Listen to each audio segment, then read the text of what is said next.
Hey now, Brawlers, it's time for another Board Game Brawl review with Nick Minahan, sponsored by BoardGameBliss.com.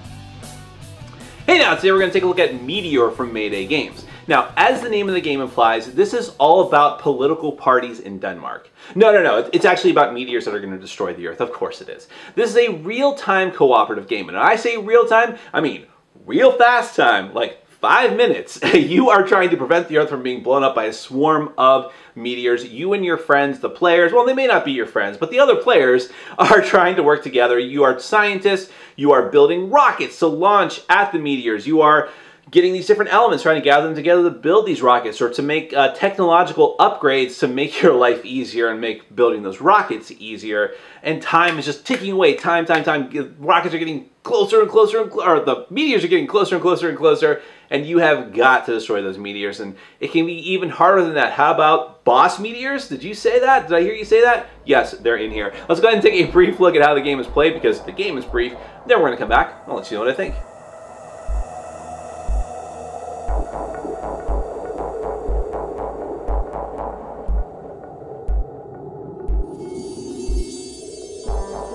Alright, I'm going to give you a very brief overview of Meteor. This is a cooperative game for up to 5 players, 1 to 5 players I should say. You can play this game solo. The theme of the game is that there are meteors that are hurtling towards Earth, and they're going to wipe out all of existence. You're a team of scientists that have to work together in order to build rockets to launch them at the meteors and hopefully put a stop to that. So here's the initial setup of the game. First off, you have 5 sand timers. I'm going to get back to that in a minute. You have a countdown deck, which is 5 cards counting down from 5 to 1, and as you can see on the artwork, they get closer and closer to Earth's atmosphere and eventually the planet's surface, which is what you want to avoid, obviously. So the sooner you can wrap up the game, the better. The game takes 5 minutes, by the way, technically speaking, although you can pause the game to look up rules questions. Then you have the Meteor Cards. Now, there's more Meteor Cards in this, obviously. You're actually going to randomize them and put them out. The back of the cards tells you the approximate strength of the meteor. So you know that the meteor on the other side is going to be either a strength 1 through 3 or a strength 3 through 5. Obviously, the stronger it is, the worse it is for you folks, because it's going to be harder to kill it. But also, it doesn't tell you that on the other side of the card, when you finally see what the meteor is, it may have special abilities as well. So there's a lot of information you don't know at first, because everything is going to be face down. The only way you can make it face up is if you build a spy satellite, which I'm going to get to in a second. Players are also going to start off with a bunch of cards. By the way, the size of the meteor field, as well as meteor swarm, as well as how many cards each player is going to start off with from the start of the game from the player deck, is dependent on the number of players. You're going to have a card here that will tell you what you should do for the setup, and it also tells you what happens every time you change the altitude. That's what it's called, the altitude deck. Every time you change altitude zones, it'll tell you how many cards every player gets from that deck, so that's an important and handy resource card to have. In the player deck, there's 3 main types of cards. First, you have elements. These are the elements that you're going to be using in order to help build the rockets and also to build experiments or fund research, I should say, to help you and the other players during the course of the game. So you have 4 main types of elements. And then you've got the rockets themselves. These, as you can see, it'll tell you at the bottom of the card how much of a certain element or a combination of elements you're going to need in order to build this type of rocket. And then there's the strength of the rocket. Now, the strength of the rocket is important, because what you want to do during the course of the game is launch these rockets at the meteors, but obviously they're face down at the beginning. If they're not, if they're face down, you're kind of doing a push your luck thing here, because first off, you need to have a rocket that is at least as strong as the strength of a meteor in order to destroy it. And you want to destroy these. The goal of the game is to destroy all the meteors. I guess I should have said that, but I thought it was pretty self-evident. But the problem is, if it's less than the strength of the meteor, nothing happens. You've wasted your resources in a rocket. They all go to the discard pile, and you've done nothing. But if it is more, like let's say I send this 5 rocket after this 3 through 5 card. That's a bad example, because that actually is a 5. Are these all 5s? This would have been a really hard scenario. Okay, I send it at this one. As soon as I launch the rocket, I send it at that meteor, and oh no, it's a 4. Well, why is that an oh no? I've destroyed it, right? Well, yes, you have, but it's also you've overkilled it. It's too big of an explosion. All the other meteors now swarm to Earth. Now, why does that matter? Well, let's get into the timers. This game takes 5 minutes to play. And what that means is that one player is going to be designated as the timekeeper. At the start of the game, you're going to flip over one of these 1-minute timers, and you have 1 minute until you have to change to the next altitude zone. Every time that a timer runs out, the timekeeper has to notice that, flip over a new timer, flip the card off the stack, get to a new altitude, players get their cards, and so on. But if you overshoot a meteor, then there's an overkill, and you have to immediately skip to the next altitude zone. In other words, the meteors get a huge boost and go faster and faster, hurtling towards the Earth. Now, because all this is real time, players are taking all their turns simultaneously. You simply don't have time to be taking your turns in order. But there's a couple of downsides to this. First and foremost, players cannot talk to each other unless they build a certain technology upgrade. And also, you only have one launch site in front of you as a player. You can only start building one thing. So I can say, okay, for my launch site, I'm going to start making this. I'm going to start making this rocket, or I'm going to start making one of these upgrades, which I haven't showed you yet.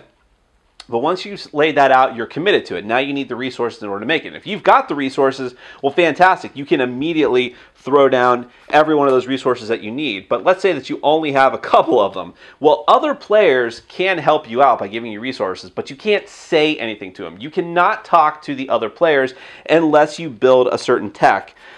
So it's going to be very, very difficult. That one would be the communication satellite. And you build, I'll just go ahead and show you guys now. I'm kind of all over the place here, but the communication satellite is built just like the rockets. It's another project that you have to build out on your launch pad or your launch site, but it needs certain elements. That one will allow you to speak once you've built it, but until then you can't. The spy satellite is the one that's going to let you flip over all the Meteor cards and see what you're up against. The rocket plants, a lot of cards are just going to give you extra cards either right away or by letting players turn in cards, or by whenever there's a altitude shift, you get extra cards and so on. But until you build it, you can't use it. And up on the top, it'll say whether it's a persistent effect or whether you just discard it. But in any event, you can only have one launch site at a time. If you try to start a new project before you finish an old one, you have to discard all of the other stuff. Now, another option that you have, if you don't have the right cards, if other players don't have the right cards to give you, or they just don't notice and you're in a rush, because remember, you're doing all this simultaneously fast because time is running out, you can do energy and rocket retrofits, which is to say that according to the charts that are on each of these little player cards that everyone's given, you can turn in sets of cards of either all energy or all rockets of certain combinations in order to immediately draw that many from the deck. But this is like another thing that you need to do during the course of the game instead of potentially building anything else, rockets or upgrades. So it's another thing that you just have to keep track of. Now, I did mention that some of these meteors also have special abilities, so it can make it even harder for you. So it's like, that's a normal meteor right there. But this one, this meteor actually is going to, it's a splitter meteor. So when you destroy it, you place an additional small meteor without any meteor traits in play from the meteor deck. So you keep the rest of the meteor cards off to the side in case you need to refer them right away. There's another normal one. I'm just grabbing these at random. Now, this is an example of a meteor that needs a specific element in order to destroy it. So a rocket that destroys this needs to I know how to talk, needs to have used at least one element as pictured on the card in its creation in order to destroy it. If not, it's just not destroyed. One of these here is a hidden meteor. So this has to be the last meteor to be destroyed, although it can be destroyed with multiple meteors at one time. So in other words, this one has to be the last one, but although luckily it is weak. This one requires at least 2 rockets to be used in order for it to be destroyed. So players have to, since a player can only be building 1 rocket at a time, players need to coordinate their rockets, which can be very difficult if you don't have the communication satellite. And there's another normal one. So there's a lot of other special abilities I didn't get into, but that's just a taste of what you might unfortunately have to be dealing with. Now, there are advanced rules to the game, and I'll just go ahead and clear these out. There's 3 other decks of cards that come with the game that you'll use in advanced mode. And they're kind of modular, so if you want the game easier or harder, you'll use some or all of these things. One of them are the boss meteors, but these are just a few of the boss meteors. There's more than this to come with the game. But the boss meteors are basically when you finish setting up the game, you take one of the cards that you would have randomly put out from the meteor deck and replace it with the boss meteor. And they may just do some really nasty things. Like, for instance, and first off, there's a, oh, sorry, I suppose I should put that in focus. This is the strength of the meteor, but down the bottom, there's a smaller number that will tell you how many extra meteors you have to add to the swarm, which in and of itself is just really, really brutal. But unfortunately, this one lets you get extra cards during the setup as well to deal with that. This boss meteor card is really frustrating because it prevents players from building technologies at the site so long as it's in play. And then the spectral meteor, in order to destroy this, in addition to it being very tough and adding more meteors to the swarm, rockets that must be launched with a combination of those 4 elements in order for it to be destroyed. So it's like those specific elements meteors, the normal ones, but like times 4, which makes them really, really nasty. So that in and of itself increases the challenge of the game. Now these other 2 decks, the player powers decks and the challenge deck, I forget the proper name of this one, but the player powered cards are going to give you extra abilities during the course of the game. So for instance, the orbital telescope is going to, it has to be built, but then you get basically the benefits of the orbital satellite, which lets you look at cards during the course of the game. Then you have the rocket booster, which lets you discard cards from your hand in order to boost the effectiveness of your rockets and so on. You just have a lot of really beneficial abilities, but the challenge cards are sort of balancing that out by giving you handicaps that you have to work towards. So for instance, communications blackout prevents people from, or prevents you at least from, talking to the other players while everyone else can talk freely. Then you have Hawks, which says that you can't build any retrofit projects in your launch site, although you can still help other people out with their launch sites, and just a lot of really nasty things. But again, it's all about increasing or decreasing the challenge as you see fit, so you can decide what you play and with what you don't play with. And that's just a very brief glance at what comes in Meteor. It's a frantic real-time game where you're trying to save Earth from meteors. If you can do that before it gets all the way down to the end of the first altitude card, you have won the game. If you can't do that, then you've doomed us all. Thanks a lot, you jerk. Now, let's get to my final thoughts. Theme and components. I mean, look, any game that brings out a ton of Armageddon and Deep Impact references, can you believe those movies came out in the same year, is going to be an interesting game, and this certainly does that. I mean, it is a cool theme, trying to frantically rush against time in order to save the planet from swarms of meteors. Is something that probably should have been explored by more board games by now, but I'm sure there's probably been a couple, but this is like the first major one that I've played that really has embraced it. As far as the artwork goes, this is definitely aiming to be a more family-friendly game, so it's not like grim, gritty artwork. It's very, very cartoonish, but it's done very, very well. It's very pleasant to look at, and because of that, and because it is a relatively easy game to understand in the long run, which is probably there's nothing long about this game, it's very short, but because of all that, it is definitely a family style, almost a gateway game that younger gamers probably need to have their handheld quite a little bit in the beginning, but can easily be understood in the long run. Now, having said that, while I do think that the game is easy to understand and wrap your head around, the rulebook is terrible. Just terrible. It's just not written very well. I think this is by admission of the designers and development team. And some interview they talked about that. So when you get the game, you might want to immediately go online and see if there's a frequently asked questions for it or a revised rulebook. You can get through it. It's not like it's impossible, but it's just not laid out very well. And there's 2 different rulebooks. One is the glossary for the cards, and the cards themselves use a lot of iconography to keep things simple because you don't have time to be sitting there and reading a bunch of text on a card. I understand that, but sometimes the iconography is not very intuitive, and you'll kind of see that during my overview because I had to stop and sort of cut it together because I had to look and like, what is this again? I played this card 3 times, but I just can't remember what it is because the iconography is not all that intuitive. But everything else as far as the components go is pretty good. I like the artwork, I like the card quality. These cards are going to get shuffled and thrown around a lot, so it's good that they're a good quality. And the sand timers are what they are. I heard someone complain that why is there more than one timer? Well, there needs to be because of so many different effects that can make you flip a timer prematurely. So you can't just wait there for it to reset. But anyways, I digress. Going on to the gameplay, this is like ultimate real time. It's so incredibly fast and frenetic. And if you haven't built the communication satellite, I think that's the one that it is, you are not even talking to each other in the meantime. So you're constantly making gestures and you're throwing cards down. You're like looking over at other people's stuff while trying to keep an eye on your stuff. And if you're stuck, then you've got to see if you can help other people out, or maybe you can do a retrofit. And that's a whole other thing where you're taking a look at a card and seeing if you can swap cards out.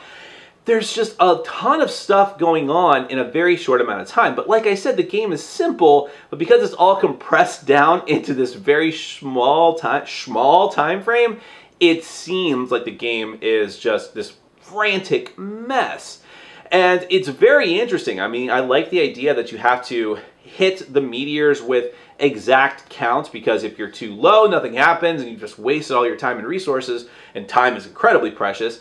Or you overshoot it and now you've essentially lost even more time because you blow them up and the meteors get overkilled and swarm faster to the earth. So it's that difficult balancing act. You cannot just go gung-ho and start blowing the crap out of stuff, because it's going to come back to haunt you very, very quickly. And working together, I mean, it is truly a cooperative game. You are not going to hot dog this one. You might blow up a few meteors on your own. But you're going to have meteors where it takes more than one rocket. Every meteor having a different special ability really adds a ton of variety to the game. And I haven't even talked about the extra challenge stuff. The boss meteor, which is silly, but that also fits with the silly theme of the game. And they're incredibly nasty. And then the challenge cards together with the special power cards. I mean, I love it when characters have special powers, so I think I would always play with those. The challenge cards together with the boss meteor probably makes it too tough. I think the first and foremost, let me just say, the game is really difficult no matter what, and you're gonna just put the extra stuff to the side. You're not even going to attempt, you should not even attempt that until you've played the game like 5 or 6 times to really get it under your belt. And I say 5 or 6 times because, again, you will knock out that many tries of this game, not necessarily in exactly 30 minutes, but you know, less than an hour, almost certainly. So once you get it under your belt, those amount of plays, try the extra stuff and see what your difficulty spectrum is. I think playing with the special powers and the boss meteor is probably going to be good enough for a lot of people without having to worry about the challenge cards. Now, having said all of this, it probably sounds like I'm really, really high on this game and that is fantastic. For me, I'm actually not that big of a fan. I don't want people to think that this is a bad game or that it's not going to be right for them. Do bear in mind that I'm typically very finicky about real-time games. I don't like Galaxy Trucker. A huge part of that is the real-time aspect. I do like XCOM, but in XCOM, I mean, very different game in a lot of ways, but it does run on a timer, and it is team and cooperative based, but you have room to breathe. You don't have like such a small amount of time that you're just like frantically doing something and you're getting lost and not even sure what you're doing is right. And everyone also has a specific role and something that they do and that they're good at. Even with the special powers in Meteor, that doesn't really come across. And so it's just a very different feel. I feel like Meteor, even though they, you know, it being 5 minutes is sort of integral to the gameplay and what they were going for, the point they were trying to get across, I really feel like it needed more room to breathe. I always got the constant sense that no matter what, no matter how well we knew the rules, no matter how many times we played, that we didn't know what we were doing, that nobody was doing things right. I could only pay attention to what I was doing. I wasn't even sure that other players were not doing things out of order, or that the timekeeper was not was paying attention closely enough, that maybe we lost time because they got rid of the timer and changed out the toot too soon, or the exact opposite. We had too much time than what we should have. And some people are just not going to care about that, and I totally understand, because this is only supposed to be a light family game. But for me, even though there's probably enough game to it there, it just felt too erratic and too scattered and just didn't work for me as much as I wanted it to, no matter how cool the theme and the idea of it was. But do bear in mind that know your audience is one of the key things I've always tried to learn. And I know that there are people who are going to love this game. People I played with loved it, really did. And I probably am going to give it to them, give someone this game because they enjoyed it so much.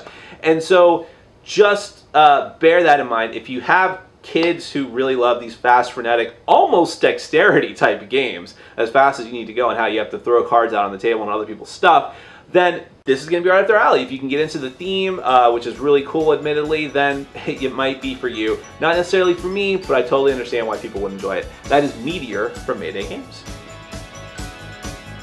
Thanks for watching. Follow us on Facebook, Twitter, and Patreon. And make sure to check out our sponsor, Board Game Bliss, where you can find an amazing selection of games from around the world. BoardGameBliss.com. Thanks for your support.